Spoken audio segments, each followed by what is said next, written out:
मेरी बहनें, आप सभी आए, मैं सभी का अपने आवास पर हृदय की गहराइयों से स्वागत करता हूं, अभिनंदन करता हूं। साथियों,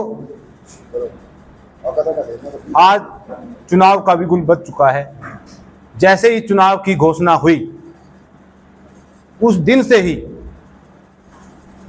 पूरे हरियाणा में सभी नौजवान साथी, सभी किसान साथी, सभी प्रदेश के साथी एक खुशी की लहर महसूस कर रहे हैं। जो 10 साल बीजेपी का कार्यकाल रहा, उसको भुलाने के लिए 1 अक्टूबर को जो सभी हरियाणा जन वोट की चोट मारकर बीजेपी सरकार को अलविदा कहेंगे। 10 साल से जो प्रताड़ित किया किसानों को, गरीबों को, विद्यार्थियों को, महिलाओं को, विशेष तौर से किसानों को, आड़ती भाइयों को, दुकानदारों को, लाखों किसान दिल्ली के अंदर, दिल्ली के दरवाजे पर दस्तक दिया, तो भाजपा सरकार ने कोई किसी तरह की भी सुध नहीं ली, जिसमें 700 किसान शहीद हो गई। किसानों को अपने खेत में होना चाहिए था, फिर भी किसी प्रकार की कोई सुध नहीं ली बीजेपी सरकार ने। तो अब समय आ गया है, हरियाणा के अंदर 90 की 90 सीटें कांग्रेस पार्टी जीतेगी और 4 अक्टूबर को कांग्रेस की सरकार बनेगी। और हरियाणा के अंदर एक कांग्रेस में भी ऐसा नया बदलाव आएगा। कभी महिला मुख्यमंत्री नहीं बनी, प्रदेश के अंदर महिला मुख्यमंत्री बनी। इसी कड़ी में हमने भी फैसला लिया है, हमारे सभी उकलाना के कांग्रेस जन साथी, कांग्रेस जन परिवार 26 तारीख को अग्रवाल सेवा सदन में हमने एक अपना कांग्रेस सभी साथियों का एक मीटिंग बुलाई है। उस मीटिंग में चुनावी रणनीति तैयार की जाएगी। उस मीटिंग में चुनावी संघवाद शुरू किया जाएगा। उस मीटिंग में चुनावी भूमिका तैयार की जाएगी। उस मीटिंग में आप सभी को मैं दिल की गहराइयों से आमंत्रित करता हूं। आप सब उस मीटिंग में कैमरे में कैद कर पूरे हरियाणा में विस्तृत करेंगे। इन्हीं शब्दों के साथ एक बार फिर आपका हृदय की गहराइयों से स्वागत करता हूं, अभिनंदन करता हूं। आपको कितने % उम्मीद है ब्रिजलाल जी, आपका जो अनुभव रहा है कांग्रेस में, जो सफर रहा है, आपको कितने % उम्मीद है कि इस बार कांग्रेस जो है आपको मान सम्मान टिकट के रूप में दे? आप वरिष्ठ पत्रकार है, उकलाना के अंदर 20 दिन के अंदर फैसला सारा सामने आ जाएगा। आपके अंदर जो तस्वीर सभी की सभी सामने आ जाएगी। उसके बाद में नया फैसला उकलाना में होगा, वो सामने आ जाएगा। यानी 2 फैसले होंगे? नहीं, सभी फैसला सामने आ जाएगा। कौन यहां से इलेक्शन लड़ेगा, जो भी साथी इलेक्शन लड़ेगा, हाथ के पंजे पर हम उनके साथ होंगे। प्योरली कांग्रेसी साथ रहे हैं। ब्रिजलाल जी, जो 26 तारीख को आप बैठक बुला रहे हैं, ये कार्यकर्ताओं की बैठक है या इसको रैली का रूप, जनसभा का रूप देने की आप? नहीं, कार्यकर्ता बैठक। सभी कांग्रेस जन अपने विचार विमर्श करें, किस रूप में, किस टाइप में, जोन वाइज किस तरीके से हमें विधानसभा की तैयारी करनी चाहिए, कितने जोन बनाने चाहिए, किस साथी की कहाँ ड्यूटी लगेगी, साथियों से सुझाव भी लिया जाएगा। ये आपकी अध्यक्षता में रहेगी या कोई और?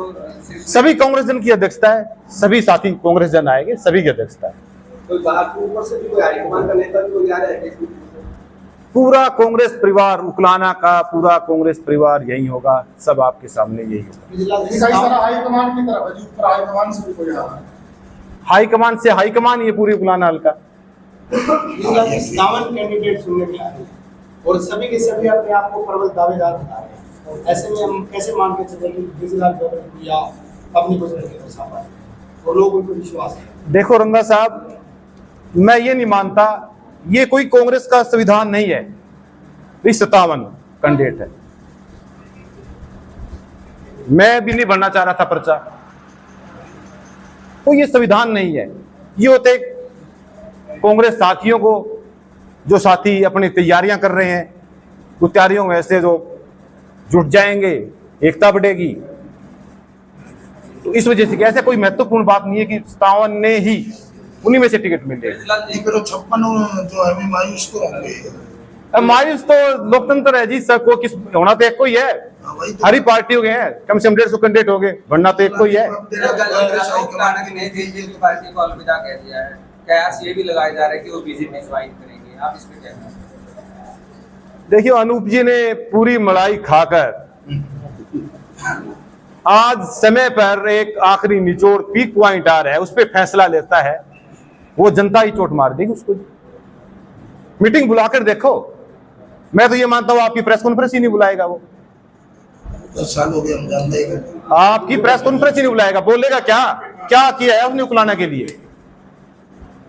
ब्रिजलाल जी, आपको भी अंदाजा नहीं था, आमजन को भी अंदाजा नहीं था कि अचानक से चुनाव की डेट आ जाएगी, तो ऐसे में ब्रिजलाल किस प्रकार से तैयारी कर रहे हैं लोगों के बीच में लगातार? देखिए नरेश जी, हमारी तैयारी तो सन 2008 से है, सभी के साथी मेरे साथ हैं। तैयारी तो प्रदेश के मुख्यमंत्री को पता नहीं था कि आज इलेक्शन का बिगुल बुझ जाएगा। वो अपनी कैबिनेट की मीटिंग बुला रहा है, उधर चुनाव आयोग 3 बजे प्रेस कॉन्फ्रेंस करके चुनाव की घोषणा कर रहे हैं। तो प्रदेश के मुख्यमंत्री को इस बात का पता नहीं था कि आज चुनाव की बिगुल बजेगा। नरेश सेलवाल जी का दावा है कि सर्वे में हर बागों का नाम ही आगे आया है। ऐसे में अगर टिकट किसी और प्रत्याशी को मिलती है तो यहाँ से जीत पाना कांग्रेस कैंडिडेट नरेश सेलवाल जी का, तो वही सबसे मजबूत प्रत्याशी अपने आप में। देखो, ये उनका विवेक है जो कर रहे हैं। जब सन 2009 में उनको टिकट मिली थी, किस पायदान पे खड़े थे वो? किस पायदान पे खड़े थे? रात को खेत में काम करते हुए आदरणीय कुमारी शैलजा जी ने उनको टिकट दी थी। 2 बार उनको टिकट दी, तीसरी बार बालाजी को टिकट दी। आज पूरे प्रदेश के अंदर कुमारी शैलजा जी की, जो पूरे हिंदुस्तान की कदावर नेता है, हर जगह रैलियां हो रही है और पूरे हिसार जिले में विशेष तौर से जिसे शैलजा जी चाहेगी वो ही कैंडिडेट होगा। अगर अपनी गोटियां फिट करके नरेश सेलवाल खुद टिकट लेकर के आ जाते हैं तो ब्रिजलाल का क्या रुख रहने वाला? ये तो क्या बात कह रहे हो, मैं इसमें नहीं जाता। क्या बात कह रहे हो आप? क्या ऐसी संभावना है क्या ब्रिजलाल को टिकट नहीं मिलती कांग्रेस की तो वो पहले की तरह किसी अन्य पार्टी से भी चुनाव लड़ेंगे या कांग्रेस पार्टी ने जिसको टिकट दिया उसका समर्थन करेंगे? देखो, ऐसी कोई बात नहीं है, वो आपके सामने आ जाएगा जी। अशोक जी 15 या 20 दिन के अंदर सारी की सारी तस्वीर वो सामने आ जाएगी आपकी। संभावना है इस बात की? सारी की सारी तस्वीर आपके सामने आ जाएगी, क्या होगा क्या नहीं। कुमारी शैलजा और रणदीप सुरजेवाला भी मीडिया में रिपोर्ट आ रही है, उनमें भी थोड़ा मतभेद हो गया। वो कह मैं सीएम, वो कह रहा शैलजा सीएम बनेगी तो मैं बनूंगा, इसलिए दोनों ने अलग-अलग परिवर्तन निकलने ये संदेश है। गोयल साहब, चुनाव का समय, टाइम बहुत थोड़ा है, अपने अपने इलाके में रैलियां कर रहे हैं। वही आज कुमारी शैलजा जी, रणदीप सिंह सुरजेवाला, चौधरी वीरेंद्र सिंह एक मंच पे शामिल होंगे और आपकी प्रेस कॉन्फ्रेंस समाप्त होने के बाद में मैं भी वहीं पहुंचूंगा। ऐसी कोई बात नहीं है। पूरे हरियाणा के अंदर जींद जिले से राजनीति शुरू होती है, जींद जिले को इन महत्वपूर्ण मानते हैं। उस जिले के अंदर आज तीनों नेता रैली में शामिल होंगे। मौजूदा सांसद के साथ आप बुलाना में कभी दिखाई देती है, अब उन्हें पैरवी के लिए मनाने की कुछ कोशिश करोगे या जरूरत नहीं? देखिए, हमारी नेता जहां से चुनाव लड़ रही थी हम वहां थे। कांग्रेस जहां ड्यूटी लगाती है, हाईकमान ने मुझे पंजाब भेजा, हाईकमान ने मुझे राजस्थान भेजा। तो जहां जहां हाईकमान का आदेश होगा, कांग्रेस जन का होगा, तो वहीं जाना पड़ेगा जी। हरियाणा में तो लोकसभा में भी दिखाई देती है। बहन जी, मेरी ड्यूटी लगी थी, मुझे प्रभारी बनाया गया था वहाँ सिरसा पार्लियामेंट क्षेत्र में, फिर पंजाब चला गया था, मलेरकोटला का इंचार्ज लगाया गया था। तो जो जो पार्टियां ड्यूटी लगाई जाती है वहीं जाना पड़ता है। थोड़े दिन पहले दीपेंद्र सिंह हुड्डा यहाँ आते हैं और कहते हैं मेहनत नरेश सेलवाल कर रहे हैं तो टिकट किसी और को। अरे ये तो सब भाग्य का खेल है। सन 2009 में देखिए, कोई टिकट मांगता था? कोई टिकट मांगता था? किसी सपनों में नहीं सोचा था।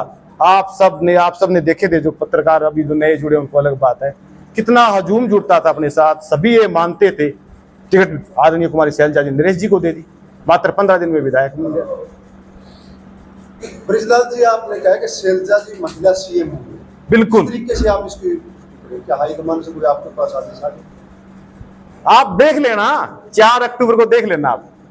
4 अक्टूबर। और बिल्कुल। आपने कहा कि इन 57 में से कोई कंफर्म नहीं कि टिकट मिली। नहीं, ये कोई कांग्रेस पार्टी का संविधान नहीं है इस बार इतिहास में पहली बार हुआ है। कोई संवैधानिक प्रक्रिया नहीं है ये। ऐसे लोगों को भी हरियाणा में टिकटें मिलेगी जिन्होंने नाम फाइल नहीं किया है। मैं अब सच कह रहा हूं, मैं भी नहीं करना चाह रहा था, एक मेरा साथी धक्के से ले गया। कोई ये क्राइटेरिया नहीं है, संवैधानिक बातें नहीं है ये। सर जितने ज्यादा कैंडिडेट होंगे कहीं ना कहीं पार्टी को नुकसान तो हो सकता है उस बात से, क्योंकि ऐसा है कुछ पिछली बार भाजपा में देखने को मिला। कोई नुकसान नहीं होगा, सब अपना परिवार है। मन मुटे 3 दिन के अंदर सभी साथी एक मंच पे आ जाएंगे, इकट्ठे हो जाएंगे। मिलानी में जनसभा होने वाली है सर, उसमें उतना हल्के के लोग रहेंगे या पूरे हरियाणा से होने वाले हैं? कब जनसभा? जो अभी जनसभा जनसभा नहीं है, हमारी पारिवारिक मीटिंग है, कांग्रेस पार्टी की पारिवारिक मीटिंग है, उकलाने हल्के की पारिवारिक मीटिंग है, कोई जनसभा नहीं है। आप कह रहे हैं कि शैलजा सीएम बनेगी, आपके प्रदेशाध्यक्ष हाईकमान ने नियुक्त करे चौधरी देवराज जी, वो घोषणा कर रहे हैं कि अगर कांग्रेस की सरकार आई तो चौधरी भूपेंद्र सिंह हुड्डा सीएम बनेंगे। अब उनकी बात का ज्यादा महत्व है आपका, आप क्या मानते जब वो कह रहे हैं कि देखो गोयल साहब, ये फैसला हाईकमान करती है। वो समय देखिए, सन 2005 में प्रदेश के मुख्यमंत्री भूपेंद्र सिंह हुड्डा बने थे, ठीक है जी, वो उस समय एमपी थे। क्या कभी किसी ने सोचा था कि प्रदेश के मुख्यमंत्री भूपेंद्र सिंह हुड्डा बनेंगे? 65 सीटें आई थी हरियाणा की, 67 सीटें आई थी सॉरी हरियाणा के अंदर, एकदम उनको चीफ मिनिस्टर बना दिया। ये फैसला हाईकमान का जी। तो वो कह रहे हैं, गलत कह रहे हैं, हाईकमान की बात को इग्नोर कर रहे हैं, वो अपने वो फैसला हाईकमान का है जी, वो अपना विवेक, पर्सनल फैसला है उनका। आप कांग्रेस का फैसला नहीं मानते? नहीं, पर्सनल फैसला है अध्यक्ष का, वो विवेक बातें हैं। आप इसको क्या मानते हैं? उनको कहना नहीं चाहिए बात। नहीं, मैं नहीं कुछ कहता, वो उनका बड़ा लेवल है, मैं नहीं कहता, फैसला सब हाईकमान का। आप कौन से लेवल कर रहे हैं? देखो हम ऐसे कह रहे हैं कि वो आपका प्रदेशाध्यक्ष हाईकमान ने नियुक्त करा है, आप उनकी बात इग्नोर कर रहे हैं या आप मान रहे हो वो कह रहे हैं सही है? इग्नोर नहीं है, देख लेना आप, महिला मुख्यमंत्री बनेगी हरियाणा। जयप्रकाश जेपी की एक वीडियो बड़ी तेजी से वायरल हो रही है, उसमें वो कह रहे हैं कि अक्टूबर 4 कांग्रेस हरियाणा से बाहर है। हालांकि उनकी जुबान पिछली थी, लेकिन लोगों में एक हवा चल पड़ा है कि अगर ये गुटबाजी ऐसे ही चलती रही तो वास्तव में कांग्रेस हरियाणा से बाहर हो जाएगी। आप प्रदेश स्तर की बातें करते हो, आप गांव की बात करिए। सरपंच के लिए कितने उम्मीदवार अपनी कुर्सी चाहने के लिए करता है? सब ये लड़ाई कुर्सी की है, ऐसी कोई बात नहीं है, सभी एक मंच पे हैं। पारिवारिक मतभेद होता रहता है, सिर्फ पद का खेल है, कुर्सी का खेल है, तो ऐसा कोई मतलब वो बात नहीं रहेगी। पूरे हरियाणा के अंदर 90 की 90 सीटें आएंगी। आपके कार्यक्रम अब कैसे रहेंगे? हल्के के अंदर आपका पड़ोसी उकलाना का मैं बिठमड़ा गांव को मिनी हल्का मानता हूँ, उसी में मेरे कार्यक्रम शुरुआत की थी मैंने। 53 गांव चाय पानी के कार्यक्रम हुए थे। अभी मुझे गौशाला के कार्यक्रम के अंदर ध्वजारोहण के लिए बुलाया था। उन्होंने फैसला लिया है कि आने वाले समय में, अब से हम शुरू कर रहे हैं, हर बार आपके मतलब जो द्वारा शुरू किया है ध्वजारोहण करेंगे। और पूरा बिठमड़ा गांव ये कहता है हम तन मन धन से ब्रिजलाल के साथ हैं। इसी कड़ी में पावड़ा के अंदर बड़ा गांव है, उनके अंदर हवन करवाया, 2 घंटे हवन चला, एक सरपंच सभी 75 कार्यक्रम हुए थे मेरे। आप क्या मानते हैं, यहाँ से बीजेपी की प्रत्याशी रही आशा केंद्र को जिला अध्यक्ष से हटा दिया गया? उनका तो यही कहना है कि ये जो पार्टी की प्रक्रिया थी उसी के तहत हटाएगा, लेकिन आपका इस पे क्या कहना है? देखो ये उनकी पार्टी का उनका फैसला है, उस पार्टी में हम कैसे जा सकते हैं, वो तो उन्हीं का फैसला है। ट्विटर पर एक बयान वायरल हो रहे हैं चौधरी भूपेंद्र सिंह हुड्डा के और रणदीप सुरजेवाला के। कहीं ना कहीं पार्टी की तरफ से कहा गया कि ये पार्टी के ऊपर किसी साजिश के तहत, तो आपका कहना चाहिए इस बारे में? शायद आपने पढ़े भी होंगे सोशल मीडिया पर, मीठा चमचा सोशल मीडिया भूपेंद्र सिंह हुड्डा ने उसमें कहा है प्रत्यक्ष रूप से रणदीप सुरजेवाला को, तो क्या कहना चाहिए? देखो मैं सोशल मीडिया कम यूज करता हूँ जी, मैंने नहीं देखा सोशल मीडिया कम यूज। आप बयान देना चाहिए। ब्रिजलाल जी, आरक्षण में वर्गीकरण के फैसले पर ब्रिजलाल की क्या प्रतिक्रिया है? देखो आरक्षण जब से हिंदुस्तान बना है, हमारी संवैधानिक प्रक्रिया चली है, जब से आरक्षण चलता आ रहा है उसी विवेक पे चलता रहेगा। तो ये तो बीजेपी सरकार जातिवाद में बांट रही है, वर्गवाद में बांट रही है, तो आरक्षण प्रतिक्रिया चलेगी। और 21 तारीख को पूरे दिल्ली के अंदर, प्रदेश स्तर में भी दिल्ली के अंदर बिल्कुल बचेगा, आरक्षण प्रति इकट्ठे होंगे लोग। पिछला अगर टिकट आपको मिलती है और पिछली बार के नरेश सेलवाल जी निर्दलीय आते हैं तो कितना नुकसान हो पाएगा? मैं कोई नुकसान नहीं मानता जी, आप सभी यही हो, आप कैमरे कैद कर लेना, 60,000 से प्लस जीतेंगे। लगभग कितने वोटों का? 60,000 प्लस जीतेंगे उकलाना हल्के से, क्योंकि मुझे यह लग रहा है जब से मैंने उकलाना हल्का बनने से पहले ही शुरुआत की थी, सभी साथी सन 2007 से सभी साथी मेरे बृजलाल के साथ खड़ा है। उसमें बृजलाल की गलती हो सकती है कि संपर्क नहीं साधा, उन साथियों की कोई गलती नहीं है।